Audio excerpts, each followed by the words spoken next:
Coach, ano naman yung maipapayo mo sa kanila na this 2025, paano sila, parang how to win in their life this 2025?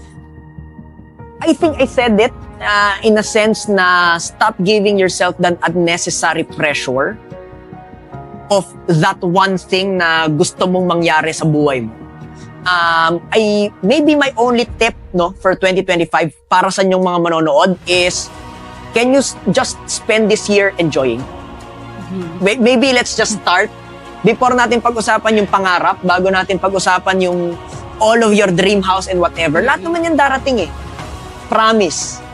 Pero, aanhin mo yan lahat kung you're not even enjoying. Yes, kung hindi ka masaya. Kung hindi ka masaya.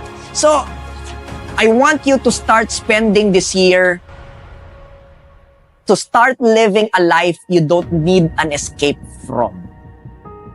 Mabuhay ng isang buhay na hindi mo kailangan takasan.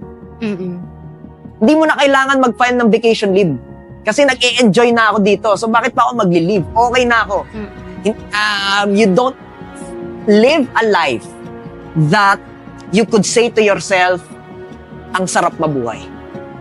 Yan yung if there's one thing that I have applied since the past 8 years, is to continue to live a life na masasabi ko, kahit na nung 8 years ago, hindi naman ako CEO.